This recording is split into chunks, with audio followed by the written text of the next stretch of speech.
करविराजित शङ्खचक्रकौमोदगी सरस्विजं करुणासमुद्रं राधासहाय आदिसुन्दरमन्दहासं वातालीशं अनिशं हृदि भावयामि ശ്രീഗുരുവായൂരപ്പാ ശരണം.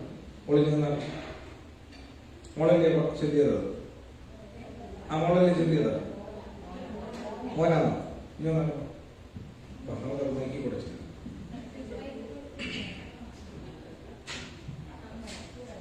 അവിടെ ഒന്നും ഒക്കെ ചൊല്ലി.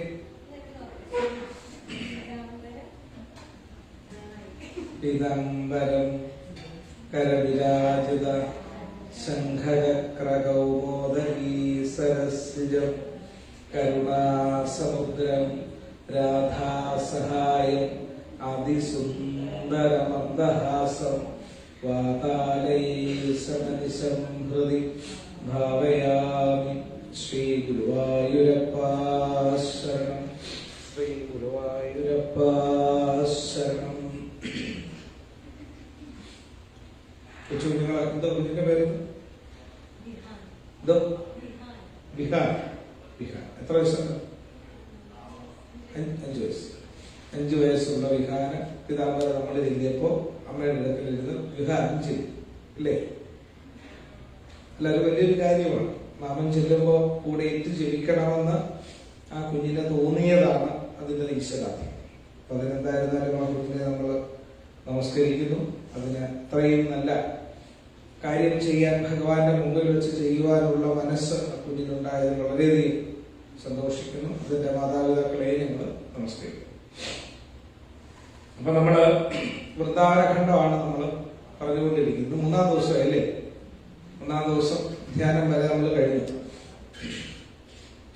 അപ്പൊ അങ്ങനെ ഭഗവാന്റെ ഓരോ ലീലാവിലാസങ്ങളുടെയും പ്രാധാന്യങ്ങളെ നമ്മൾ കാണുമ്പോൾ ഭഗവാന് രാധാദേവിയോട് തന്റെ വിശേഷതകളും സവിശേഷതകളും ഒക്കെ പറഞ്ഞു തന്നു കഴിയുമ്പോൾ ഈ ഓരോ ദിവസം കഴിയുന്തോറും വൃന്ദാവനത്തിൽ ഉണ്ടാകുന്ന ഗുണങ്ങളും അതുപോലെ തന്നെ വൃന്ദാവനത്തിൽ പല വിധത്തിലുള്ള ബുദ്ധിമുട്ടുകളും പ്രയാസങ്ങളും ഒക്കെ ഉണ്ടായിക്കൊണ്ടിരുന്നു. അപ്പൊ അതിലെ അതിപ്രധാനമായിരിക്കുന്ന ഒരു വിഷയമാണ് ശംഖചൂഡന്റെ വിഷയം. അങ്ങനെ ഒരിക്കല് അവിടെ ഒരു അസുരൻ അവിടെ വരികയുണ്ടായി. വൃന്ദാവനത്തിൽ വന്ന് ഒരു വലിയ രൂപം ധരിച്ച്, കറുത്ത നിറത്തോടുകൂടി വലിയ രൂപം ധരിച്ച് വളരെ പൊക്കം കൂടിയ ശരീരത്തോടും എപ്പം നക്കിക്കൊണ്ടിരിക്കുന്നതുമായ നാക്കുകളോടും കൂടിയ ശംഖചൂഡൻ ഒറ്റ നോട്ടത്തിൽ തന്നെ ഏറ്റവും കൂടുതൽ ഭീകരതയെ ഉണ്ടാക്കിക്കൊണ്ട് നിൽക്കുന്ന തലത്തിൽ നിന്നുകൊണ്ട് ആ വ്രജമണ്ഡലത്തിലെ പല വിധത്തിൽ ശതചന്ദ്രാനന എന്ന് പറയുന്ന ഒരു ഗോപികയെ ഉപദ്രവിച്ചു എന്ന്. ശതചന്ദ്രാനന എന്ന് പറയുന്ന ഒരു ഗോപികയെ ഉപദ്രവിച്ചപ്പോ ആ ഗോപികയും എടുത്തുകൊണ്ട് ശംഖചൂഡൻ പോകുന്നത് കണ്ട് കൃഷ്ണ കൃഷ്ണ കൃഷ്ണ എന്നുറക്കെ വിളിക്കുന്നത് കേട്ട് ഭഗവാൻ ചെന്ന് ആ ശംഖചൂഡനെ കൊന്ന് കയ്യിലുണ്ടായിരുന്ന ഒരു വലിയ വൃക്ഷം എടുത്ത് ഭഗവാൻ ആ ശംഖചൂഡനെ കൊന്നു എന്നാണ്. അപ്പൊ ഈ ശംഖചൂഡനെ കൊന്ന കാര്യം പറഞ്ഞപ്പോ ബഹുലാശ രാജാവ് ചോദിച്ചു, ഈ ആരാണ് ശംഖചൂഡൻ? എന്തിനാണ് അദ്ദേഹത്തെ കൊന്നത്? അദ്ദേഹത്തിന് എന്താണ് പ്രത്യേകത എന്ന് ചോദിച്ചപ്പോ പറഞ്ഞു, ശംഖചൂഡൻ എന്ന് പറയുന്ന ആള് നിസ്സാരക്കാരനല്ല. പിന്നെ ആരാണ്? ധനത്തിന്റെ ദേവനായിരിക്കുന്ന കുബേരന്റെ സേവകന്മാരില് വളരെ ശ്രേഷ്ഠനായിരിക്കുന്ന ഒരാളാണ് ശംഖചൂഡൻ. ഈ ശംഖചൂഡന്റെ ഒരു പ്രത്യേകതയുണ്ട്. അദ്ദേഹം ദന്തയുദ്ധത്തില് അല്ലെങ്കിൽ ഗദായുദ്ധത്തിൽ അദ്ദേഹം വളരെ നിപുണനാണ്. ഓരോരുത്തർക്കും അവരുടേതായിരിക്കുന്ന ചില വിശേഷമായിരിക്കുന്ന യുദ്ധ നിപുണതയുണ്ട്. അപ്പൊ അതില് ഗദായുദ്ധത്തിൽ വളരെയധികം നിപുണനായിരുന്ന ശംഖചൂഡൻ, കുബേരന്റെ സേവകനായിരുന്ന ശംഖചൂഡൻ ഒരിക്കൽ അദ്ദേഹത്തിന് ഇങ്ങനെ അന്വേഷിച്ചു, തനിക്ക് യുദ്ധം ചെയ്യുവാൻ മത്സരിക്കാൻ പറ്റിയ ആരുണ്ട് ഗദായുദ്ധത്തില് എന്ന് അന്വേഷിച്ചപ്പോ ആരോ പറഞ്ഞു മറ്റാരുമല്ല പറഞ്ഞത്, പിന്നാരാണ്? നാരദ മഹർഷി തന്നെ പറഞ്ഞു യുദ്ധം ചെയ്യണമെങ്കിൽ ആരോട് പോയി യുദ്ധം ചെയ്യണം?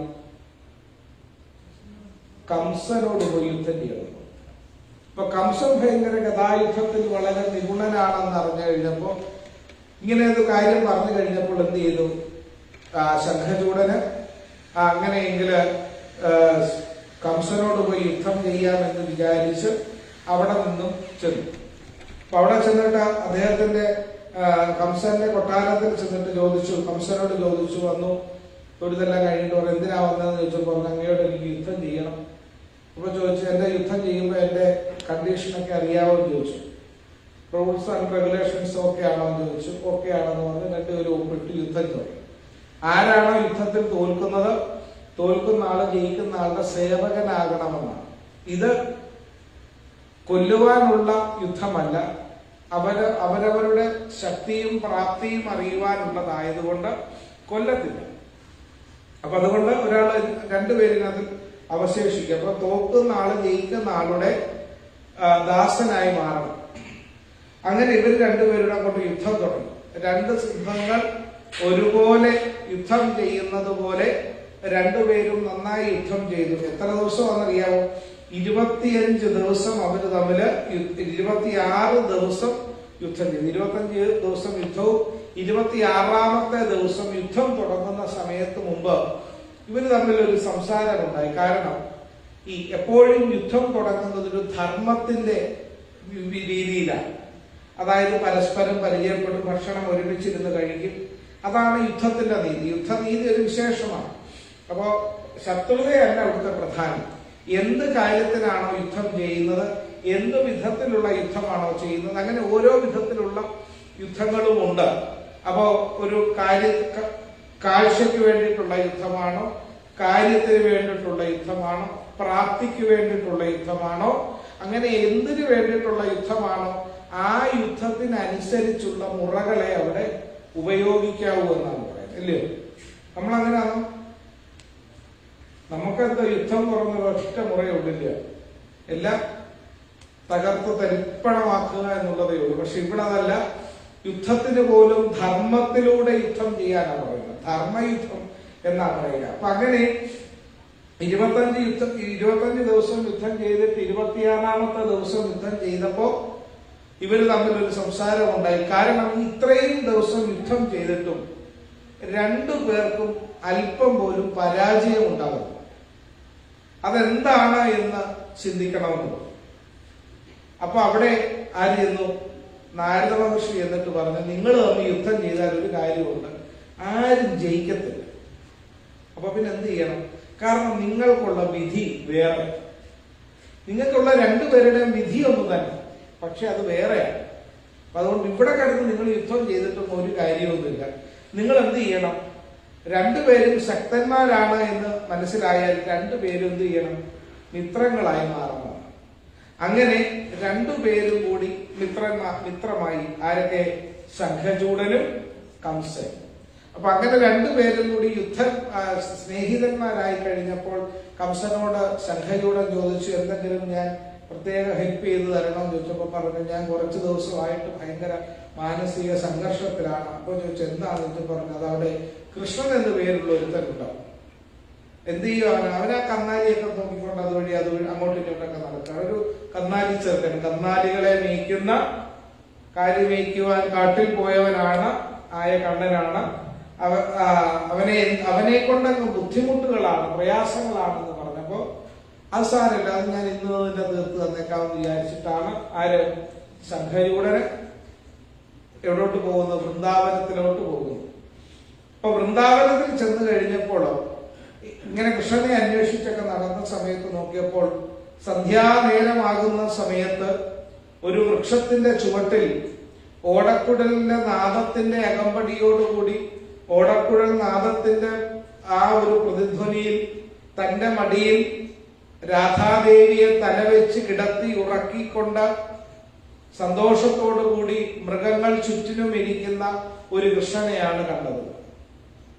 അപ്പൊ കൃഷ്ണൻ ഇങ്ങനെ ഇരിക്കുന്ന കണ്ടപ്പോ ഈ ചെറുക്കനെയാണോ കൊല്ലേണ്ടി വരുന്നതെന്ന് ശംഖചൂടന് തന്നെ ഒരു നാണക്കേടുന്നത്, എന്ത് ഈ കൊച്ചു ചെറുക്കനെ ഞാൻ ഇങ്ങനെ കൊല്ലാൻ പറ്റും? അതോ അവര് സന്തോഷമായിട്ട് അവിടെ ഇരിക്കുന്നിടത്തുനിന്ന് ഇവനെ എങ്ങനെ ഞാൻ കൊല്ലും? അപ്പൊ യഥാർത്ഥത്തിലെ കൃഷ്ണൻ ഇവൻ തന്നെയാണോ എന്നുള്ളതാണ് സംശയം. അപ്പോഴാണ് ഇവരെ വിളിക്കാനായിട്ട് നവചന്ദ്രാനന എന്ന് പറയുന്ന ശതചന്ദ്രാനന എന്ന് പറയുന്ന ആ ഒരു ഗോപിക അതുവഴി വന്നത്. അപ്പൊ വന്നപ്പോ ഒരു നല്ല പെൺകുട്ടിയാണെന്ന് കണ്ടപ്പോ എന്ത് ചെയ്ത് ശംഖചൂടൻ എടുത്തോണ്ട് ഓടി. അപ്പൊ ഓടിയപ്പോഴാണ് കൃഷ്ണനെ നന്നായി വിളിച്ചു എന്നാണ് പറയുന്നത്. ശതചന്ദ്രാനന എന്ന് പറയുന്ന ഗോപിക എന്ത് ചെയ്തു, വടക്കു ഭാഗത്തേക്ക് അതിനെയും കൊണ്ട് ഓടിയപ്പോ കൃഷ്ണ കൃഷ്ണ കൃഷ്ണ എന്ന് ഈ ശതചന്ദ്രാനന വിളിക്കുകയും ആ വിളി കേട്ട് കൃഷ്ണൻ എന്ത് ചെയ്തു, രാധയെ മാറ്റി നിർത്തിക്കൊണ്ട് അവിടെ ചെന്ന് അങ്ങോട്ട് ചെന്ന് ശംഖചൂടനെ കാലയിലോട്ട് പിടിച്ച് ഇങ്ങനെ ഒരുപാട് കറക്കി നിലത്തൊരൊറ്റ അടി വെച്ചു. എന്നിട്ടോ അതിനുശേഷം അവിടെ നിന്നിരുന്ന ഒരു മരം എടുത്ത് ഒരടി കൂടെ വെച്ചു. ഒരല്പം കൂടി ജീവൻ ബാക്കിയുണ്ടായിരുന്നു, അതുകൂടി എന്ന്. അപ്പം ഇങ്ങനെ മനസ്സിലായി, കംസൻ അറിഞ്ഞു എന്താണ്, 25 ദിവസം 26 ദിവസം തന്നോട് യുദ്ധം ചെയ്ത് അത്രമാത്രം ശക്തനായിരുന്ന ശംഖചൂടനെ പോലും ഭഗവാൻ കൃഷ്ണൻ നിമിഷങ്ങൾക്കകമാണ് വധിച്ചത്. അപ്പൊ നിസ്സാരക്കാരനല്ല തനിക്ക് എതിരാളിയായിട്ടുള്ള ആര്, കൃഷ്ണൻ എന്ന് മനസ്സിലാക്കിയ ആര്, കംസൻ. അപ്പൊ ഇതെല്ലാം കഴിഞ്ഞപ്പോ ഈ ബഹുലാശ രാജാവ് നാരദനോട് ചോദിക്കുന്നുണ്ട്, ഈ ഇവിടെ എപ്പോഴും ഇങ്ങനെ യുദ്ധങ്ങളും പ്രശ്നങ്ങളുമാണല്ലോ, നേരത്തെയും അത് തന്നെയായിരുന്നല്ലോ, പിന്നെ എന്താണ് ഇവിടെ വന്നിട്ടും ഇതിനകത്തൊരു മാറ്റമൊന്നും ഉണ്ടാകാത്തത് എന്ന് ചോദിച്ചു.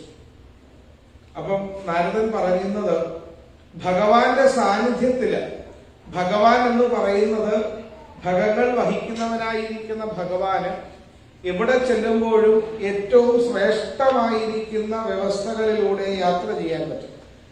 അപ്പൊ എന്ത് ചെയ്യും, അവിടെ പല വിധത്തിലുള്ള ബുദ്ധിമുട്ടുകൾ ഉണ്ടാകും. അത് തന്നെയല്ല, ഭഗവാൻ കൃഷ്ണന്റെ ജനനം എന്ന് പറയുന്നതിന് ഒരുപാട് സാധ്യത അല്ലെങ്കിൽ ഒരുപാട് കാര്യങ്ങൾ അതിന്റെ പുറകിലുണ്ട്. ഏതൊക്കെയാണ് അതിന്റെ പുറകിലുള്ള പ്രധാന കാര്യങ്ങൾ? നമ്മൾ നേരത്തെ പറഞ്ഞു, ഒരുപാട് പേരുടെ പ്രശ്നങ്ങളെ പരിഹരിക്കുവാനുള്ള പരിപൂർണനായിരിക്കുന്ന അവതാരമായിട്ടാണ് കൃഷ്ണൻ വന്നത്. അപ്പൊ കൃഷ്ണന് പല പ്രശ്നങ്ങൾ ഇവിടെ തീർക്കണം, പല കടങ്ങൾ തീർക്കണം. ഒരു കടം മാത്രം മറ്റുള്ള അവതാരങ്ങളിലൊക്കെ ഒരു കടം തീർത്താൽ മതിയായി. പക്ഷെ ഇവിടെയാണെങ്കിലോ ഒരുപാട് കടങ്ങൾ തീർക്കണം. ഓരോ ദിവസവും ഒരുപാട് കടങ്ങൾ. ഇന്ന് ശംഖചൂടന്റെ കടം വീട്ടിയെങ്കിൽ ഓരോ ദിവസവും അടുത്ത ദിവസം അടുത്ത ആളുടെ കടം വീട്ടണം. അപ്പൊ ഒരു ദിവസം തന്നെ പലരുടെയും കടങ്ങൾ വീട്ടുന്ന വിധമാണ് ആർക്കുള്ളത്, കൃഷ്ണനുള്ളത്. അതുകൊണ്ട് അതുപോലെ തന്നെയാണ് മുട്ടുമിക്ക ആൾക്കാർക്കും മോക്ഷം കൊടുക്കുകയാണ് വേണ്ടത്.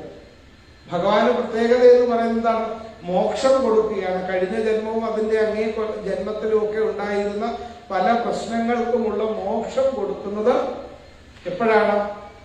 ഈ ജന്മത്തിലാണ്.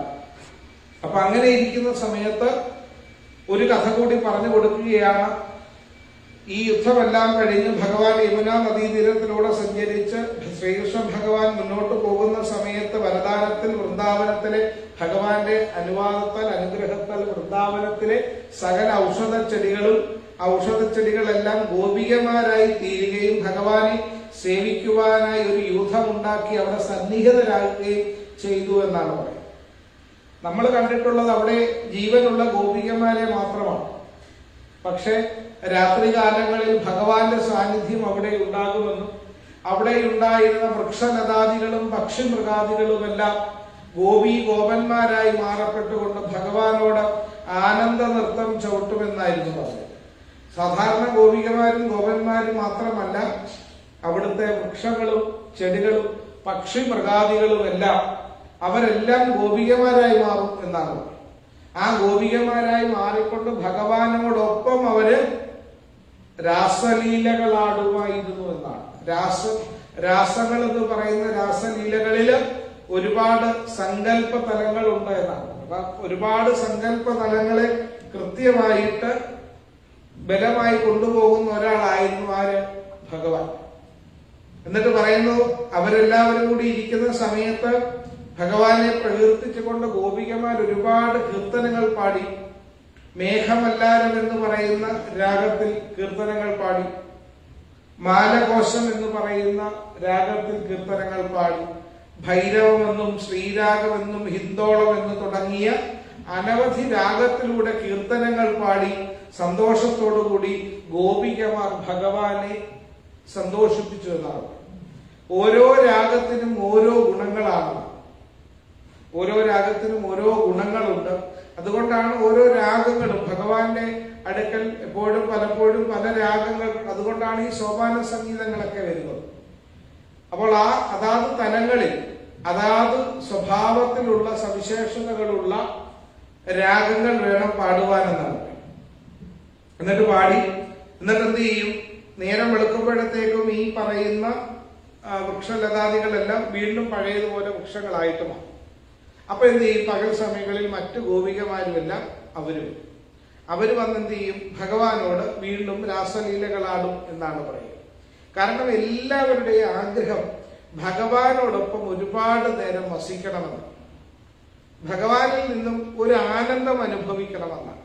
ഗോപന്മാരും അതെ, ഗോപികമാരും അതെ, അവർ രണ്ടുപേരും അവരവരുടേതായിരിക്കുന്ന തലങ്ങളിലൂടെ ചിന്തിച്ചുകൊണ്ട് അവർക്ക് അവരവരുടേതായിരിക്കുന്ന തലത്തിലേക്കുള്ള സന്തോഷവും സംതൃപ്തിയുമാണ് അവർക്ക് വേണ്ടത്. അതുകൊണ്ട് എന്ത് ചെയ്യും? അവരെല്ലാവരും വന്ന് ഭഗവാനോടൊപ്പം ചിലങ്കയണിഞ്ഞ് നൃത്തം ചവിട്ടി ഇഷ്ടമുള്ള കീർത്തനങ്ങൾ, ഇഷ്ടമുള്ള രാഗങ്ങളിലൂടെ ഇഷ്ടമുള്ള പാട്ടുകൾ പാടി ആനന്ദ നൃത്തം ചവിട്ടുന്നു. ഓരോരുത്തർക്കും അവരുടേതായിരിക്കുന്ന ഇഷ്ടമുള്ള രാഗങ്ങളുണ്ട്. 2.5 കിലോ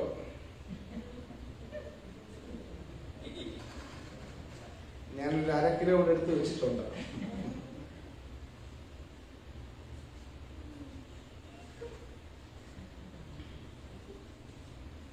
ഞാൻ അതിനാദ്യം പറഞ്ഞു 4 മണിക്കാക്കാം.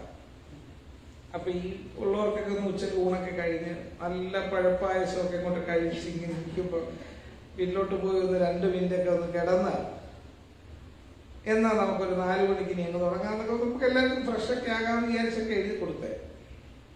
അപ്പോഴാണ് പറഞ്ഞു, ഞങ്ങൾ വീട്ടിൽ പോയ പിന്നെ തിരിച്ചു വരും. പിന്നെ അന്നേരം അതും ഇല്ല ഇതും ഇല്ലാത്തൊരവസ്ഥയാവണ്ടെന്ന് വിചാരിച്ചിട്ടാണ് ഞാനും ഉറക്കം തൂങ്ങി ഇരുന്നങ്ങ് പറയുന്നത്. നിങ്ങൾ ഉറങ്ങുന്നതിന്റെ ഒരു വിഷമം കൊണ്ടല്ല, നിങ്ങൾ ഉറങ്ങുന്നത് കാണുമ്പോൾ എനിക്ക് ഉറങ്ങാൻ പറ്റാത്തതിന്റെ ബുദ്ധിമുട്ടാണ് ഞാൻ കാണുന്നത്. അസൂയല്ല, എനിക്കൂടെ അങ്ങ് ഉറക്കം വരും. നമ്മളില്ല, ഒരാൾ ഉറങ്ങുന്നത് കണ്ടു കഴിയുമ്പോൾ നമുക്കൂടെ ഒരു ഉറക്കം വരും. ഒരാളൊരു കോട്ടുവ പെതുക്കെ ഇട്ടു, അപ്പൊ ഞാനത് ശ്രദ്ധിച്ചില്ല. അപ്പൊ പിന്നെ ഒരു ഇച്ചിരി നല്ലൊരു കോട്ടുവായി കിട്ടും. അപ്പോഴത്തേക്ക് നമുക്കും അതൊരു പ്രയാസം. അപ്പൊ അങ്ങനെ അതിനാണ് ഇങ്ങനെ മേഘമല്ലാരും ഒക്കെ പറഞ്ഞു പോകുന്നത്. ഈ രാഗങ്ങൾക്കൊരു വിശേഷതയുണ്ട്. ഈ ഓരോ രാഗങ്ങൾക്കും ഓരോ സ്വഭാവങ്ങളാണെന്നാണ്. ഓരോ രാഗങ്ങളും ഓരോ ദേവതകളാണ് എന്ന് പറയും. അതാത് ദേവതാ സ്വരൂപങ്ങളെ തൃപ്തിപ്പെടും. ഇവിടെ പാട്ട് പഠിക്കുന്ന ആരെങ്കിലുണ്ടോ? പാട്ട് പഠിച്ചവരോ? ആര്?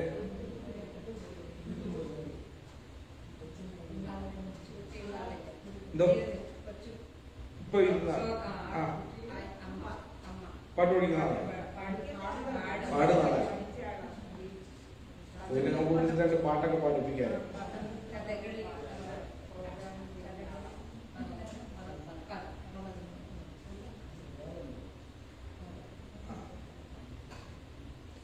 പോയി കിടന്ന് തുടങ്ങി. നമ്മള് മേഘമല്ലാരും ഒക്കെ പറഞ്ഞപ്പോഴത്തേക്ക് ഭൈരവ പറഞ്ഞപ്പോഴത്തേക്ക് പോയി. പോട്ടെ, ഭഗവാന് കേൾക്കാനുള്ള യോഗമില്ലെന്ന് വിചാരിച്ചു അല്ലേ? യോഗം ഉണ്ടെങ്കിൽ അപ്പൊ അങ്ങനെ എന്ത് ചെയ്തു? ഭഗവാൻ ഇങ്ങനെ ഈ അനവധി ഗോപികമാരെല്ലാം അനവധി രാഗങ്ങളിൽ ഭഗവാനെ സന്തോഷത്തോടുകൂടി ആനന്ദത്തോടുകൂടി മുന്നോട്ട് കൊണ്ടുപോകുന്ന സമയത്ത് ധിലേശ്വരനായിരിക്കുന്ന ഭഗവാന്റെ അടുക്കൽ ചില ഗോപികമാർ പുരുഷവേഷം ധരിച്ച് കുണ്ടലവും മയിൽപീലിയും ധരിച്ച് നായകന്മാരായി കൃഷ്ണ ഭഗവാന്റെ മുമ്പിൽ ഭഗവാനെ പോലെ നൃത്തം ചവിട്ടിയെന്നും അതീവ സുന്ദരിമാരായിരിക്കുന്ന ഗോപികമാർ രാധയുടെ വേഷം ധരിച്ച് രാധയെയും ഭഗവാനെയും ആനന്ദിപ്പിച്ചുകൊണ്ട് അവരുടെ യശസ്സിനെ വർദ്ധിപ്പിച്ചു.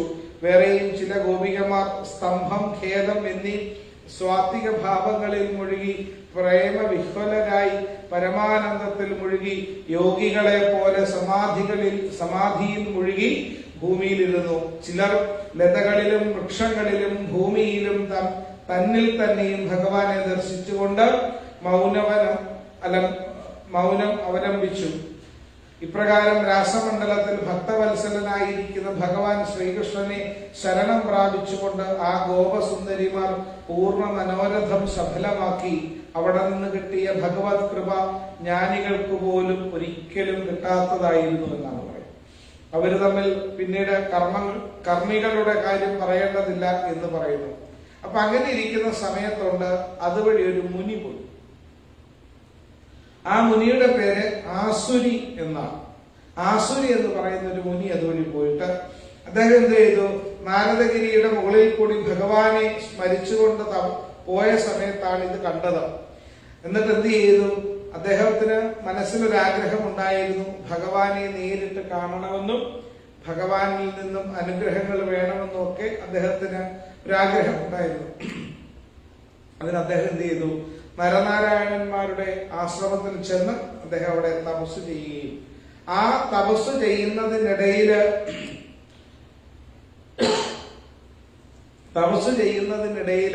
അദ്ദേഹത്തിന്റെ മനസ്സിൽ തോന്നിയതാണ് ഭഗവാനെ അന്വേഷിച്ചു പോകണം. ഓരോ സന്ദർഭങ്ങളിലും ഭഗവാനെ കാണുവാൻ പല മാർഗങ്ങൾ പറയും.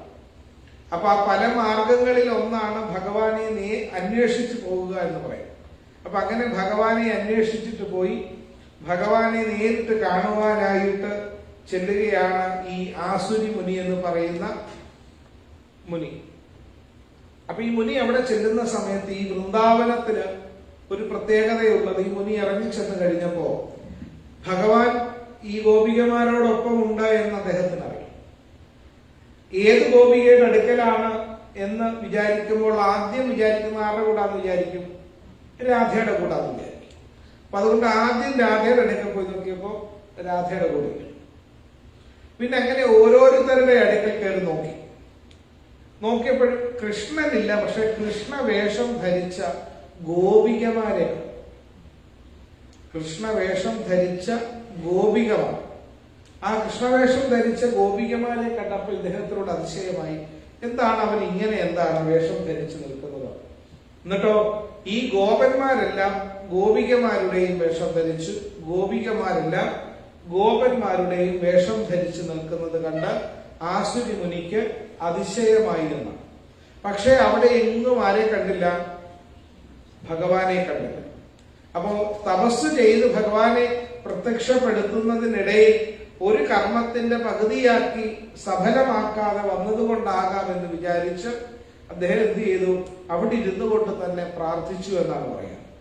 ഞാൻ എല്ലായിടത്തും ഭഗവാനെ അന്വേഷിച്ചു, എന്നാൽ ഗോലോകധാമത്തിൽ പോലും എനിക്ക് ഭഗവാന്റെ ദർശനം കിട്ടില്ല. അതുകൊണ്ട് ഭഗവാനെ അങ്ങ് എവിടെ പോയി എന്ന് ചോദിച്ചു. എന്നിട്ട് എന്താണ് അദ്ദേഹം മറ്റുള്ള ദേവന്മാരോടെല്ലാം ചോദിച്ചു എന്നാണ്, എവിടെ പോയിരിക്കുകയാണ് ഭഗവാൻ കൃഷ്ണൻ, ആ കൃഷ്ണനെ എനിക്കൊന്ന് കാണിച്ചു തരുമെന്ന് പറഞ്ഞു. അപ്പൊ എന്ത് ചെയ്തു? അപ്പൊ തന്റെ ചോദ്യം കേട്ട മഹാദേവൻ അദ്ദേഹത്തോട് പറയുകയാണ്, ആസുരേ, ഭഗവാൻ ധന്യനാണ്. കാരണം എന്താണ്? ഭഗവാൻ കൃഷ്ണ ഭഗവാന്റെ നിഷ്കാമ ഭക്തനാണെന്ന് കൃഷ്ണ ദർശനത്തിന് വേണ്ടി ഭഗവാൻ വളരെയധികം ക്ലേശം സഹിച്ചതായി എനിക്ക് മനസ്സിലായി. ക്ഷീരസാഗരത്തിൽ വസിക്കുന്ന ഹംസമുനി വളരെ കഷ്ടപ്പെട്ടു.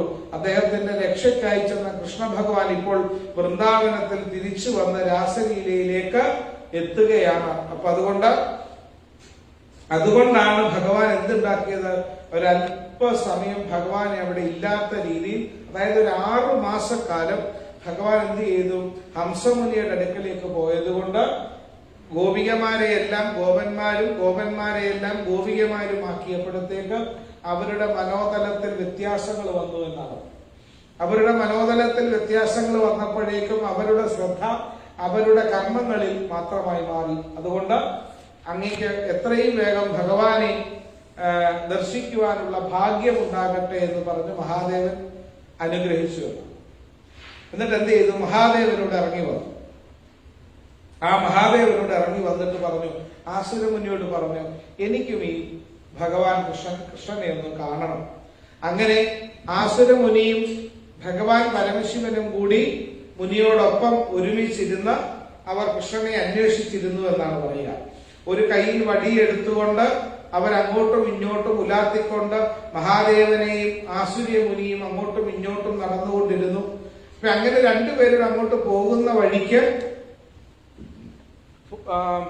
അവര് ചെന്ന ഈ വൃന്ദാവനത്തിലെത്തിയപ്പോ വ്യത്യസ്തരായിരിക്കുന്ന രണ്ടുപേര് വൃന്ദാവനത്തിൽ വന്ന് കണ്ടപ്പോ ഗോപികമാർക്കൊരു സംശയം. ഈ വന്നിരിക്കുന്നത് ഭഗവാൻ കൃഷ്ണനെ കൊണ്ടുപോകാനോ കൃഷ്ണനെ തട്ടിയെടുക്കാനോ അല്ലെങ്കിൽ അസുരത ഉള്ളവരോ ആരെങ്കിലും ആണെങ്കിലോ എന്ന് വിചാരിച്ച് ഗോപികമാർ എന്ത് ചെയ്തു? കയ്യിൽ ആയുധം എടുത്തുകൊണ്ട് അല്ലെങ്കിൽ കയ്യിൽ വടികൾ എടുത്തുകൊണ്ട് ഇവർ ഈ ആസുരമുനിയെയും ഭഗവാൻ പരമശിവനെയും തടഞ്ഞു. ഇവർക്കറിയില്ലല്ലോ ഇത് പരമേശ്വരനാണെന്നോ ആരാണെന്നോ അറിയത്തില്ല. അപ്പം അവരെ രണ്ടുപേരെയും തടഞ്ഞു നിർത്തിയിട്ട് അവരെ ചോദ്യം ചെയ്തു എന്നാണ്. നിങ്ങൾ എന്തിനാ വന്നത്, എന്താവശ്യത്തിനാണ് ഇവിടെ വന്നത് എന്നൊക്കെ ചോദിച്ച് ഇവരെ രണ്ടുപേരെയും തടഞ്ഞു നിർത്തി ചോദ്യം ചെയ്തു. അപ്പൊ എന്ത് പറഞ്ഞു? അപ്പൊ ഇവര് പറഞ്ഞു, ഞങ്ങൾ ഭഗവാൻ കൃഷ്ണനെ കാണാൻ വന്നതാണ്, കൃഷ്ണനെ ഞങ്ങളൊന്ന് കണ്ടു കഴിയുമ്പോൾ പൊയ്ക്കോളാം. അപ്പൊ ഇവരെല്ലാവരും കൃഷ്ണനെ കാണണമെന്ന് പറഞ്ഞു വരുന്നവരാണ് എല്ലാവരും. കണ്ടു കഴിഞ്ഞിട്ട് പോവോ ഇവരാരെങ്കിലും? പോകത്തില്ല. എന്ത് ചെയ്യും? കൃഷ്ണൻ ഇവരെ എല്ലാം ഇവരുടേതാക്കി എന്ന് മാറ്റും. അതാർക്കറിയാം നന്നായിട്ട്? ആർക്കറിയാം? ഗോപികമാർക്കറിയാം. അപ്പൊ പിന്നെ ഇവരെ ഇവിടെ നിർത്തുന്നത് ശരിയാണോ? ഇവിടെ നിർത്തിയാൽ ആർക്ക് ബുദ്ധിമുട്ടാണ്? ഗോപികമാർക്ക് തന്നെ ബുദ്ധിമുട്ടാണ്. അതുകൊണ്ട് ഇവരെ എത്രയും വേഗം പറഞ്ഞു വിടാൻ വേണ്ടിയിട്ട് അവർ നോക്കും. എന്നിട്ട് എന്താണ് പറഞ്ഞത്? ഭഗവാൻ മാനസ സരോവരത്തിൽ കുളിക്കാൻ പോയിരിക്കുകയാണ്, ഇപ്പോഴെങ്ങും വരത്തില്ല. ഇത് കേട്ടപ്പോ ഈ മഹാദേവൻ അറിയാത്ത മാനസ സരോവരം, മഹാദേവൻ പറഞ്ഞ ആളിനെ ഒന്ന് നോക്കിയടാ, നീ എന്നോടാന്നോടാ പറഞ്ഞു, ഇതിനേക്കാൾ വലിയ മാനസ സരോവരത്തിൽ ഇതാ ഞാൻ ഇങ്ങോട്ട് വരുന്നത്, എന്നോടാന്നോ നീ ഇതൊക്കെ പറയാം. അപ്പൊ ഇങ്ങനെ പറഞ്ഞ അവര് പലരും പല അഭിപ്രായങ്ങൾ പറഞ്ഞു. ഭഗവാൻ പല ഇടങ്ങളിൽ പോയി എന്നുള്ളത്. അപ്പൊ ഒരേ സമയം തന്നെ പലരും പല അഭിപ്രായം പറഞ്ഞു കഴിഞ്ഞാൽ അതിന്റെ അർത്ഥം എന്താണ്? ആളവിടെ കള്ളത്തരമാണ്. അത് കറക്റ്റ് അറിയാം. അപ്പൊ അങ്ങനെ ഇവര് പലരും പല അഭിപ്രായങ്ങൾ പറയുന്നത് കേട്ട് ഈ മഹാദേവന് മനസ്സിലായി ഇതൊക്കെ ഭഗവാന്റെ മായാലീലകളാണ്. ആസുരമുനിയെ സമാധാനിപ്പിക്കാൻ മഹാദേവൻ പറഞ്ഞു, എന്ത്? ഹംസമുനിയെ രക്ഷിക്കാൻ ഇവിടെ പോയിരിക്കുകയാണെന്ന് പറഞ്ഞു. 6 മാസത്തേക്ക് മഹാദേവൻ വലിയൊരു കള്ളം പറഞ്ഞു വെച്ചു ആദ്യം. എന്നിട്ട് അത് അന്വേഷിച്ചിട്ട് മഹാദേവൻ ഇത് കാണാനായിട്ട് ഇവിടെ വന്നപ്പോ മഹാദേവനോട് ഈ വന്ന് നിന്നവരെല്ലാം അങ്ങ് കള്ളം പറഞ്ഞു. അപ്പൊ മഹാദേവന് മനസ്സിലായി ഇതെല്ലാം ആരുടെ കളിയാണ്? ഭഗവാന്റെ കളിയാണ്. അപ്പൊ ഈ ഭഗവാന്റെ ഇതൊക്കെ മനസ്സിലാക്കിയ മഹാദേവനും ആസുരമുനിയും കൂടി എന്ത് ചെയ്തു? അവിടെ ഇരുന്ന് ഇവരോടൊപ്പം ഇരുന്ന് നാമം ജപിച്ചു എന്നാണ്. നാമം ജപിച്ചു. അപ്പോഴും എന്തൊരു ശ്രദ്ധ, ഇവർക്ക് എല്ലാവർക്കും ഒരു ശ്രദ്ധ ആരിലോ കൊണ്ട് ഇവർക്ക് അറിയില്ലല്ലോ ആരാ വന്നേക്കുന്നതെന്ന് അറിയില്ലല്ലോ. ഇപ്പൊ എന്തിനാണ് വന്നിരിക്കുന്നത്, ആരാണ്? ഇവര് പറയുന്നതല്ല നമുക്ക് വിശ്വസിക്കാൻ പറ്റും. എന്നാൽ ഇവരെ വിശ്വസിക്കാൻ പറ്റുമോ? ഇല്ല. ഇന്നലെയോ മിനിയാന്നൊന്നും വരാത്ത പുതിയൊരാൾ ഇങ്ങോട്ട് വന്നിട്ട് ചുമ്മാതെ കാണാൻ വന്നാന്ന് പറഞ്ഞാൽ നമുക്ക് വിശ്വസിക്കാൻ പറ്റത്തില്ല. കാരണം വന്നു കഴിഞ്ഞിട്ട് നാളെ വന്നിട്ട് പോയില്ലെങ്കിൽ എന്ത് ചെയ്യും? ആർക്കാ ബുദ്ധിമുട്ടുണ്ടാവുന്നത്? നമുക്ക് തന്നെ ബുദ്ധിമുട്ടുണ്ടാകും. അപ്പൊ അതുകൊണ്ട് ഇവരെ നമുക്ക് ഇവിടെ നിന്ന് എങ്ങനെയെങ്കിലും പറഞ്ഞു വിടണമെന്ന് വിചാരിച്ച് ഗോപികമാരെല്ലാം കൂടി ഇങ്ങനെ പരസ്പരം കാര്യങ്ങളൊക്കെ തീരുമാനിച്ചു കൊണ്ടിരിക്കുന്ന സമയത്ത് ഭഗവാൻ മഹാദേവൻ ഭഗവാൻ കൃഷ്ണനെ സ്തുതിച്ചു എന്നാണ് പറയുന്നത്. കൃഷ്ണ ദേവാധിപതേ ജഗദീശ്വര കുണ്ടലീകാക്ഷ ഗോവിന്ദ ഗരുഡധ്വജ, അങ്ങേ ഞാൻ നമസ്കരിക്കുന്നു. ഈ ഭൂമിയുടെ ഭാരം തീർക്കാനും സത്പുരുഷന്മാരെ സംരക്ഷിക്കാനും അവിടുത്തെ മുഴുവൻ ലോകങ്ങളെ ശൂന്യമാക്കിക്കൊണ്ട് അങ്ങ് ഇവിടെ പ്രത്യക്ഷനായി ഞങ്ങളെ അനുഗ്രഹിക്കണം എന്ന് മഹാദേവൻ പറഞ്ഞു. ഈ മറ്റൊരാൾ പറയുന്ന പോലല്ല. ആര് പറയുന്നു? മഹാദേവൻ പറയുന്നു. മഹാദേവനും വിഷ്ണുവും തമ്മിലൊരു വലിയ ബന്ധമാണ്. ഒരിക്കൽ പാർവതി ദേവിയും മഹാലക്ഷ്മിയും തമ്മിൽ ഇവര് വൈകുന്നേരം ഒന്നിച്ചൊക്കെ ഇരുന്ന കഥയൊക്കെ പറയുന്ന സംഭവം. അപ്പൊ ഒരു ദിവസം മഹാലക്ഷ്മി പാർവതി ദേവിയോട് പറഞ്ഞു, ഇവിടൊക്കെ ആരൊക്കെയോ പറയുന്നുണ്ട്, എന്താണ് ഈ പരമശിവൻ, ഭഗവാൻ പരമശിവൻ ഒരു പാമ്പിനെ കഴുത്തിലിട്ടുണ്ടാ നടക്കുന്നത്. ആരെങ്കിലും പാമ്പിനെ കഴുത്തിലിടുമോ? അങ്ങനെ പറഞ്ഞ് കളിയാക്കുന്നുണ്ട് എന്ന്.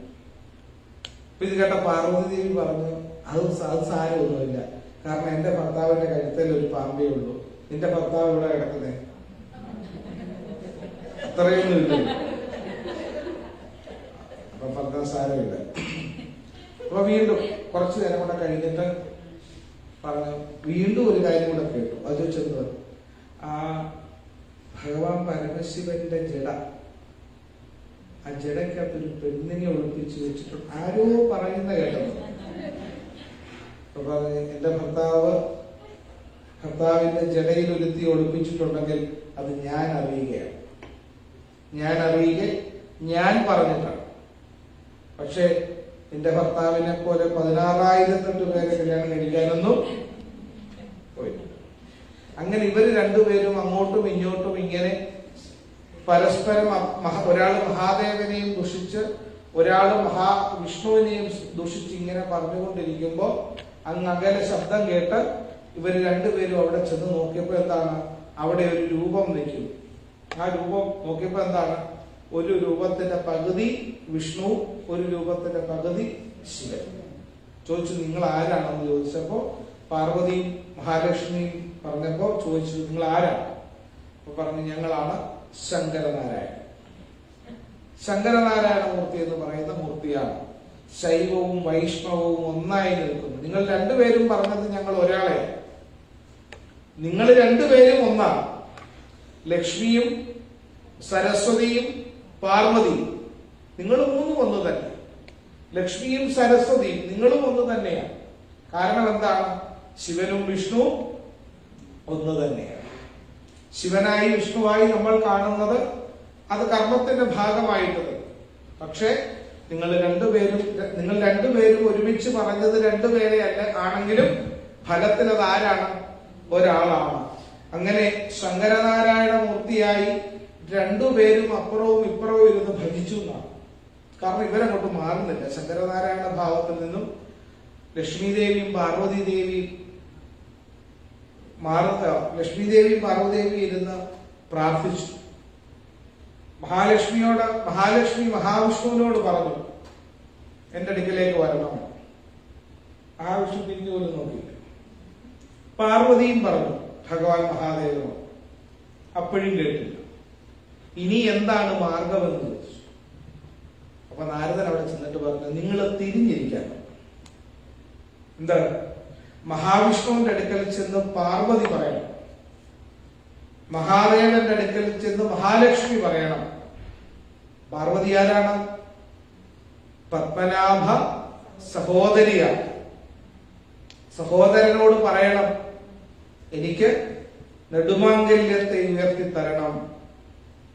അങ്ങനെ മഹാദേവന്റെ അടുക്കൽ മഹാലക്ഷ്മിയും മഹാവിഷ്ണുവിന്റെ അടുക്കൽ പാർവതി ദേവി ചെന്ന് പറഞ്ഞു, ഇനി എനിക്ക് എന്റെ ഭർത്താവിനെ കൊണ്ടുവന്ന് തരാൻ എന്റെ സഹോദര നീ കൊണ്ടുതരണമെന്ന്.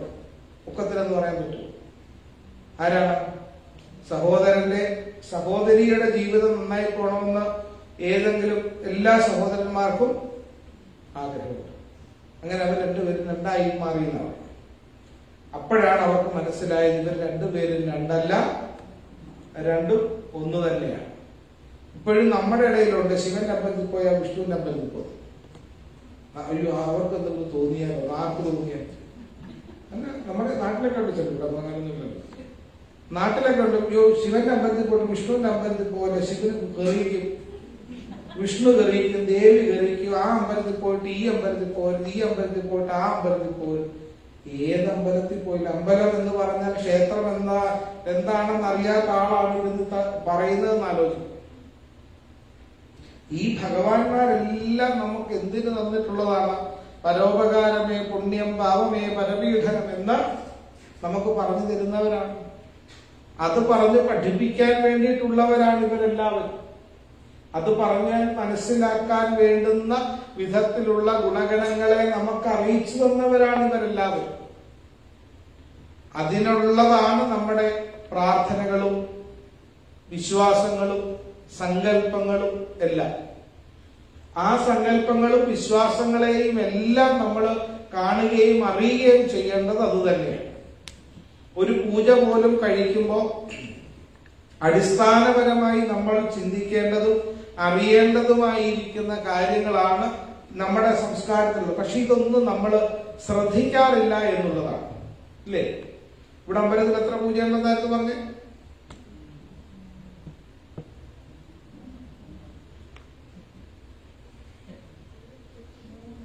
3. ഏതൊക്കെ പൂജയാണ്? ഉഷപൂജ, ഉച്ചപൂജ, അത്താഴപൂജ. 5 പൂജകളുടെ ക്ഷേത്രങ്ങൾ അറിയാമോ? മഹാക്ഷേത്രങ്ങളൊക്കെ ഉള്ളിടത്ത് 5 പൂജകളുണ്ട്. ഏതൊക്കെയാണ് 5 പൂജകൾ? ഉഷപൂജ, എതിർത്തുപൂജ, പന്തീരടി പൂജ, ഉച്ചപൂജ, അത്താഴം. 5 പൂജകളായിരിക്കും മഹാക്ഷേത്രങ്ങളിൽ. 2 ശീവേലിയൊക്കെ കാണും, കൊടിമരം കാണും, ശീവേലി ഉണ്ടാകും, ഒക്കെ ഉണ്ടാകും. അപ്പൊ ഈ 5 പൂജകളും അതിന്റെ ഭാഗമാണ്. അപ്പൊ ഓരോ ക്ഷേത്രത്തിലെയും ദേവന്റെ വിശേഷതകളെയും ആ ദേവതയുടെ പ്രാധാന്യവും അനുസരിച്ചിട്ടാണ് അവിടെ പൂജകളും കാര്യങ്ങളും ഒക്കെ ഉണ്ടാവും. അപ്പൊ ഈ പൂജകൾ എന്താണെന്നും പൂജാ സങ്കല്പങ്ങൾ എന്താണെന്നും ഒരു സാമാന്യേന നമ്മൾ അറിഞ്ഞിരിക്കണം. ഇല്ലേ? ഒരാളൊരു കാര്യം ചെയ്യുമ്പോൾ ഇതെല്ലാം നമ്മളാണ് മനസ്സിലാക്കിയിരിക്കേണ്ടത്. നമ്മളോട് നമ്മുടെ കുഞ്ഞുങ്ങൾ ചോദിക്കുകയാണ് ഇതെന്താണെന്ന് ചോദിച്ചാൽ നമ്മൾ പറഞ്ഞു കൊടുക്കണം. എത്ര കൈയുണ്ടെന്ന് ചോദിച്ചാൽ 2, 2ആണോ ചോദിച്ചാൽ 4, 4ആണോ ചോദിച്ചാൽ 4, അല്ലെങ്കിൽ പിന്നെ 6.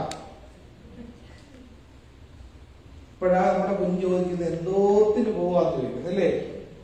പിന്നെ ഞാൻ കൈയെണ്ണാനാണോ പോകുന്നത്? കൈയെണ്ണാനോടാണ്. അകത്തിരിക്കുന്ന ദേവന്റെ രൂപത്തെ നമുക്ക് മനസ്സിൽ കാണാൻ നമ്മുടെ മനസ്സിൽ അറിയുന്നില്ലെങ്കിൽ പിന്നെന്താ? അല്ലേ? നിങ്ങൾ പറയണം. അപ്പൊ അതാണ് നമ്മൾ ചിന്തിക്കേണ്ടത്. അപ്പൊ നമ്മുടെ ഓരോ സങ്കല്പങ്ങൾക്കും ഉള്ള പ്രാധാന്യങ്ങൾ നമ്മൾ അറിയണം. ഇത് നമ്മളല്ലെങ്കിൽ വേറെ ആരും ഇതറിയാനാണ്. ഓരോ ക്ഷേത്രങ്ങളിലും ഓരോ കാര്യങ്ങൾ നടക്കുമ്പോൾ അതെന്താണ് എന്തിനാണ് എന്ന് അറിയേണ്ടത് ആരാണ്? അതിന്റെ നടത്തിപ്പുകാരായിരിക്കുന്നത് നമ്മൾ ഓരോരുത്തരും. അത് അമ്പല കമ്മിറ്റിക്കാർ ചെയ്യേണ്ട ജോലി എന്തെന്ന് ചോദിച്ചാൽ അവർ അമ്പല കമ്മിറ്റിക്കാർ ചെയ്യേണ്ടത് തന്നെയല്ല, നമ്മൾ അറിയേണ്ടതാണ്. നമ്മളാണ് ഇതെല്ലാം അറിയേണ്ടത്. ഇത് ഓരോന്നും ഓരോന്നായിട്ട് നമ്മൾ അറിയണം. ക്ഷേത്ര പരിചയം എന്ന് പറയുന്ന ഒരു വിഷയം തന്നെ നമ്മൾ ക്ഷേത്രത്തെ നമ്മൾ അറിയണം. ഒരു ക്ഷേത്രത്തിൽ ചെല്ലുമ്പോൾ ആ ക്ഷേത്രത്തിൽ എങ്ങനെയാകണം, എന്തൊക്കെ ചെയ്യണമെന്ന് നമ്മൾ അറിയണം. ഇത് നമുക്ക് നമ്മുടെ മനസ്സിൽ ഇങ്ങനെ ഇതിൽ നിന്ന് വ്യത്യസ്തമായിരിക്കുന്ന വിശ്വാസധാരകളെ നമ്മൾ എന്ത് ചെയ്ത് കാകാധിഷ്ഠിത ഗ്രഹം ദേവതത്വം എന്ന് പറഞ്ഞത് വന്നതാണ്. ഇല്ലേ? ഞങ്ങളുടെ അമ്പലത്തിൽ ഞങ്ങൾ അങ്ങനെ ചെയ്തത്, അതുകൊണ്ട് ഇവിടെ ചെയ്യും. നമ്മുടെ അമ്പലത്തിൽ അങ്ങനെ ചെയ്തുകൊണ്ട് ഈ അമ്പലത്തിൽ ഇങ്ങനെ ചെയ്യാൻ പറ്റത്തില്ല. പറ്റുമോ? പറ്റത്തില്ല. ഈ അമ്പലത്തിന് ഈ അമ്പലത്തിൻ്റെതായിരിക്കുന്ന ഒരു ചിട്ടയും ഈ അമ്പലത്തിൻ്റെതായിരിക്കുന്ന ഒരു നിബന്ധനയുണ്ട്. ആ നിബന്ധനയ്ക്ക് പറയുന്ന പേരാണ് പഠിത്തരം എന്ന് പറയും. ഒരു ക്ഷേത്രപ്രതിഷ്ഠ കഴിഞ്ഞ് ആ ക്ഷേത്രപ്രതിഷ്ഠ എല്ലാം കഴിഞ്ഞതിന് ശേഷം സ്തോത്രാവാഹന എന്ന് പറയുന്ന ഒരു ക്രിയയുണ്ട്. ആ ക്രിയ കഴിഞ്ഞതിന് ശേഷം തന്ത്രിയും ക്ഷേത്രഭരണ സമിതി അംഗങ്ങളും എല്ലാവരും കൂടി ഇരുന്ന് ഒരു തീരുമാനത്തിലെത്തിയിട്ട് ഭഗവാന്റെ മുമ്പിൽ വന്നിരുന്ന് പറയും, ഭഗവാനെ ഞങ്ങൾ ഇങ്ങനെയെല്ലാം നോക്കിക്കൊള്ളാം. നോക്കുമ്പോൾ ഭഗവാനെ ഞങ്ങൾ ഇങ്ങനെയൊക്കെ നോക്കുമ്പോൾ ഭഗവാനും ഞങ്ങളെ ഇങ്ങനെയൊക്കെ നോക്കണം എന്ന് പറഞ്ഞ് ഒരു തീരുമാനമെടുത്ത് ഒരു വ്യവസ്ഥ ചെയ്യുന്നതാണ് പഠിത്തരം. ആ പഠിത്തരമാണ് ആ ക്ഷേത്രത്തിന്റെ ഭംഗി. ആ പഠിത്തരത്തിലാണ് ആ ക്ഷേത്രത്തിലെ ആചാരങ്ങളും അനുഷ്ഠാനങ്ങളും ഒക്കെ പോകുന്നത്. ആ പഠിത്തരത്തിൽ നിന്നും വ്യത്യസ്തമായി മാറ്റി ഒരു കാര്യം ചെയ്യണമെങ്കിൽ ദേവന്റെ ഹിതമറിഞ്ഞു വേണം ചെയ്യാനുള്ളതാണ്. നമ്മുടെ സമയവും സൗകര്യം പോലെ ചെയ്യാനുള്ള സ്ഥലമാണോ ക്ഷേത്രം? അല്ല. ക്ഷേത്രത്തിൻ്റെതായിരിക്കുന്ന ചില വ്യവസ്ഥകളുണ്ട്. അത് ചെയ്യുന്ന ആളാണ് ക്ഷേത്രത്തിന്റെ തന്ത്രിയും.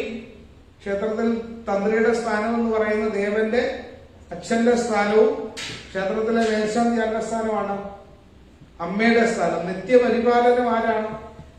ക്ഷേത്ര മേൽശാന്തി അല്ലേ? ക്ഷേത്രത്തിലെ മേൽശാന്തി അല്ലെങ്കിൽ കീഴ്ശാന്തി എന്ന് പറയുന്ന ആൾക്കാരാണ്. അവരെന്ത് ചെയ്യും? നിത്യവും ഭഗവാനെ പൂജിച്ച് പുഷ്ടിപ്പെടുത്തുകയാണ്. ദേവന്റെ ചൈതന്യത്തെ പുഷ്ടിപ്പെടുത്തുകയാണ് ചെയ്യുന്നത്. ആ പുഷ്ടിപ്പെടുത്തുന്ന ദേവചൈതന്യമാണ് നമ്മളിൽ എന്തായി വരേണ്ടത്? ഐശ്വര്യമായിട്ട്, ബലമായി, ഗുണമായിട്ട് നമ്മളിലേക്ക് വരേണ്ടത്. അത് നമ്മളിലേക്ക് എത്തിക്കുവാനുള്ള മാർഗങ്ങളാണ് നമ്മളുടെ വഴിപാടുകൾ എന്ന് പറയും. ആ വഴിപാടുകൾ, നമ്മളൊരു വഴിപാട് ചെയ്യുമ്പോൾ ആ വഴിപാടിന്റെ ഗുണവും ബലവും നമ്മളിൽ വരും. വേണ്ടേ?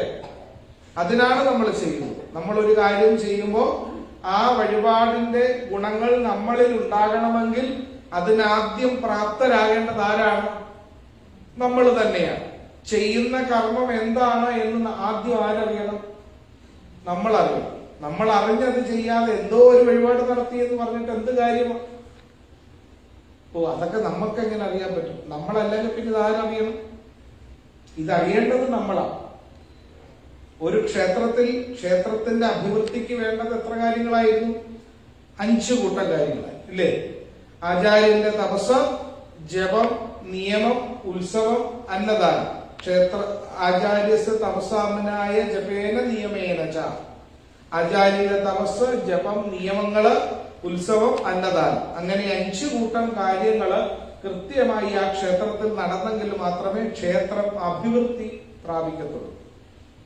പല ക്ഷേത്രങ്ങളിൽ ചെന്നാൽ ഏറ്റവും ശാന്തി ഉണ്ടാകേണ്ടത് എവിടാണ്? ക്ഷേത്രങ്ങളിൽ നിന്ന്. ആ ക്ഷേത്രത്തിൽ ചെന്ന ശാന്തി ഇല്ലാത്തൊരവസ്ഥയുണ്ട് ഇല്ലേ?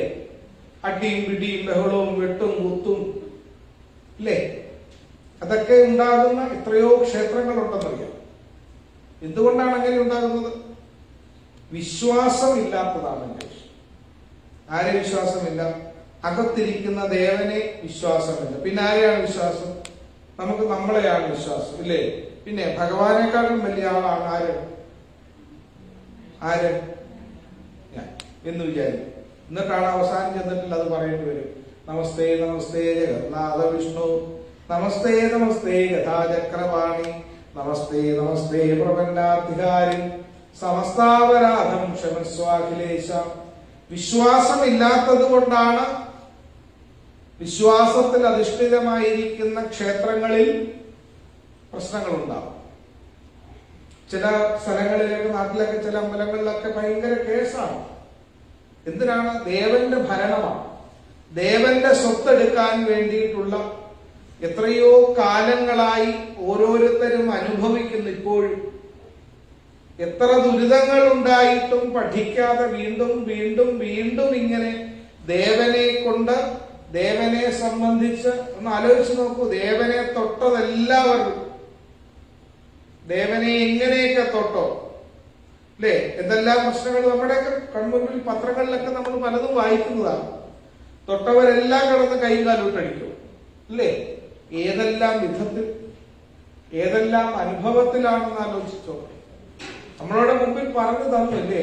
ഹിരണ്യാക്ഷന്മാരെയും ഹിരണ്യകശിപുമാരെയും പണ്ട് മഹാവിഷ്ണുവിനെ കാണാൻ വേണ്ടിയിട്ട് സനകാദികളായിരിക്കുന്നവർ ചെയ്തു. സനന്ദൻ, സനകൻ, സനാതനൻ, നാലാമൻ, സനൽകുമാരൻ. അവര് 4 പേരോട് അങ്ങോട്ട് ചെന്നപ്പോ എന്ത്? കൊച്ചു കുഞ്ഞുങ്ങളാവും. കൊച്ചു കുഞ്ഞുങ്ങളെ പോലെയുള്ള 4 പേര് അവിടേക്ക് ചെന്നു. അങ്ങനെ അങ്ങോട്ട് ചെന്നപ്പോ എന്ത് ചെയ്തു? ആ വാതിക്കൽ 2 കാവൽക്കാർ നിൽപ്പുണ്ടായി. പേര് അവിടെ ജയനെന്നും വിജയനെന്നും പേര്. ജയവിജയന്മാര് പറഞ്ഞ് കയറ്റുവിടത്തിലെന്ന് പറയും. അപ്പൊ പറഞ്ഞു, ഞങ്ങൾ സനകാദികളാണ്. നിങ്ങൾ ഏത് സനകാദികളാണെന്ന് കയറ്റുവിടത്തിൽ. അപ്പൊ പറഞ്ഞതല്ല, എന്നെ ഞങ്ങളെ കയറ്റി വിട്ടേ പറ്റത്തുള്ളൂ. അപ്പൊ പറഞ്ഞ അവിടെ ഇപ്പോൾ ഇച്ചിരി ഫ്രീ ടൈമോ, ഭഗവാൻ ഇച്ചിരി വിശ്രമിക്കും, അപ്പൊ അതുകൊണ്ട് അങ്ങോട്ട് കയറി ചെല്ലണ്ടാകും. ഇപ്പൊ സനകാദികൾ പറഞ്ഞു, ഈ ലോകത്ത് ഏത് ഈശ്വരന്റെ അടുക്കലും ഞങ്ങൾക്ക് എപ്പോ വേണേലും ദർശനം. അതുകൊണ്ടാണ് ഞങ്ങൾ കൊച്ചു കുഞ്ഞുങ്ങളായിരിക്കും ഞങ്ങൾക്ക് എപ്പോ വേണേലും ദർശന പറ്റത്തില്ല, കയറ്റിവിടത്തില്ലെന്ന് പറഞ്ഞു. അത് ഞങ്ങളാ തീരുമാനിക്കുന്നത്, കയറ്റിവിടത്തില്ല. അപ്പൊ സനകാദികൾ ഇവരെ രണ്ടിനെ നോക്കി, എന്നിട്ട് ഇവര് പരസ്പരം നോക്കിയിട്ട് പറഞ്ഞു ഇവർക്കുള്ള സമയമായി.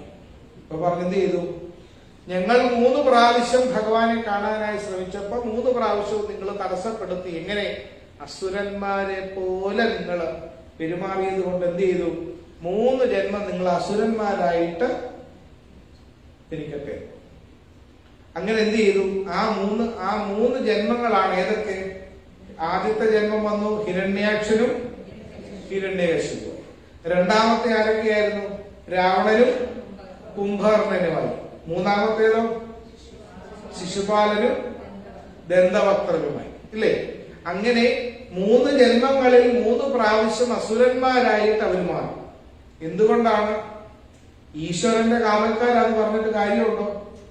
തൊട്ടപ്പുറത്ത് നിന്നാന്ന് പറഞ്ഞിട്ട് കാര്യമുണ്ടോ?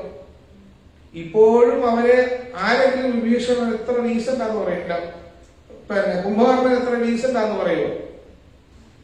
ജയവിജയന്മാരെന്നുള്ള നിസ്സാരക്കാരാണ്. ഭഗവാന്റെ കാവൽക്കാരാവാനുള്ള ഭാഗ്യം കിട്ടിയവരാണ്, അല്ലേ? എല്ലാവർക്കും കിട്ടിയ ഭാഗ്യമല്ല. നമുക്ക് ഭഗവാന്റെ കാവൽക്കാരായി നമുക്ക് ഭാഗ്യം കിട്ടിയിട്ടുണ്ടെങ്കിൽ അതിനെ ഏറ്റവും ഉന്നതമായ തലത്തിൽ കൊണ്ടുപോകാൻ നമുക്ക് സാധ്യത. അങ്ങനെ സാധ്യമാകാതെ നിൽക്കുന്നത് എന്തുകൊണ്ടാണ്? നമ്മളിലെ ആസുരികത നമ്മളിൽ മാറുന്നില്ല എന്നാണ്. അപ്പൊ എന്ത് ചെയ്യും? നമ്മൾ ഇങ്ങനെ നിൽക്കും. എപ്പോഴെങ്കിലും ഒരു കാലത്ത് സനകാദികളായിരിക്കുന്നവർക്ക് സനകാദികൾ തുല്യമായിരിക്കുന്നവരിൽ വരുമ്പോ അവിടെ നിന്നും നമുക്ക് എന്തുണ്ടാവും? ഈ ബുദ്ധിമുട്ടുകള് നമുക്കുണ്ടാകും. അതുവരെ നമ്മളിലുള്ള ആസുരികത നമുക്ക് കിടക്കും. അപ്പൊ അത് അവിടെ നമ്മൾ പറഞ്ഞു വന്നു പോയത് എന്തോ ആസുരി മുനിയുടെ കാര്യം പറഞ്ഞിട്ടാണ് അങ്ങോട്ട് പോയില്ലേ? അപ്പൊ ആസുരി മുനിയുടെ ഒരു ഇവർ രണ്ടുപേരും കൂടി ഭഗവാനെ പ്രാർത്ഥിച്ചു കൊണ്ടിരുന്നു. അങ്ങനെ പ്രാർത്ഥിച്ചു കൊണ്ടിരിക്കുന്ന സമയത്ത് ശിവനും പ്രാർത്ഥിച്ചു, ആസുരി മുനിയും പ്രാർത്ഥിച്ചു ഭഗവാനോട്, ഞങ്ങൾക്ക് വന്ന് ദർശനം നൽകണം. അങ്ങനെ ആസുരി മുനിയുടെയും ഭഗവാൻ പരമേശ്വരന്റെയും മുമ്പിൽ വന്ന് ശ്രീകൃഷ്ണ ഭഗവാൻ വന്ന് സുഗന്ധഭൂതമായ അന്തരീക്ഷം ഉണ്ടാക്കിക്കൊണ്ട് പ്രത്യക്ഷപ്പെട്ടു എന്നാണ്. കാരണം എന്താണ്? ഭഗവാൻ വരുന്നതിന് മുമ്പ് അവിടെ ഒരു സുഗന്ധം ഉണ്ടായിരുന്നു. ആ സുഗന്ധം കേട്ടപ്പോൾ മറ്റുള്ള ഗോപന്മാരും ഗോപികമാരും എല്ലാം അവരൊക്കെ മയങ്ങിപ്പോയി. പിന്നെ ആരും രണ്ടുപേരും ഉള്ളൂ, മഹാദേവനും ആസുരമുനി. ഇവർക്ക് മാത്രമേ ആരെ കാണാൻ സാധിച്ചുള്ളൂ? മഹാവിഷ്ണു ഭഗവാനെ കാണാൻ സാധിച്ചു. കാരണം മഹാദേവൻ എന്ത് ചെയ്ത് അപ്പൊ തന്നെ ഭഗവാനെ നമസ്കരിച്ചു, ആസുരമുനിയും നമസ്കരിച്ചു. രണ്ടുപേരും പരസ്പരം സന്തോഷത്തോടുകൂടി അവിടെ നിന്ന് പിരിഞ്ഞു പോയി. എന്നിട്ടാണ് കാരണം ഈ ഭഗവാൻ ഇവരെ മാറ്റാൻ കാരണം ഗോപികമാരെയും ഗോപന്മാരെയും മോഹാത്സ്യപ്പെടുത്തിക്കൊണ്ട് അവരുടെ ബോധത്തെ മാറ്റാൻ ഒരു കാരണമുണ്ടായി. മഹാദേവനും ഈ മുനിക്ക് മാത്രമായിട്ട് പ്രത്യക്ഷം അവർക്ക് ദർശനം കൊടുത്തത് അവരാരായിരുന്നു എന്നുള്ളത് കൊണ്ടാണ്. അപ്പൊ യഥാർത്ഥത്തിൽ ഭഗവാൻ ഇവരെ ഇപ്പോഴും മോഹാത്സ്യത്തിൽ നിർത്തിയിരിക്കുന്നത് എന്തുകൊണ്ടാണ്? അപ്പൊ അതാണ് ബഹുലാശ രാജാവിന്റെ അടുത്ത സംശയം. ഇവരെ ഇത്രയും പേര്, അതായത് എത്ര നാളെന്നറിയാം, 6 മാസക്കാലത്തോളം ഈ ഗോപന്മാരും ഗോപികമാരും അവിടെ ഇരിക്കുക. ഒരു രാത്രിയാണ് എന്ന് പറഞ്ഞുകൊണ്ട് ഒരു രാത്രിയുടെ ദൈർഘ്യം കൂട്ടിയെന്നാണ്. രാത്രിയുടെ ദൈർഘ്യം കൂട്ടി ഭഗവാൻ ഇവരെ എല്ലാവരെയും അവിടെ ഇരുത്തിയേക്കുന്നത് എന്തിനാണെന്നുള്ളതാണ് സംശയം, ബഹുലാശ രാജാവിന്റെ സംശയം. അതിന് നാരദ മഹർഷി പറഞ്ഞു 10 മിനിറ്റ് കഴിഞ്ഞിട്ട് അതിന്റെ മറുപടി പറഞ്ഞാണ്.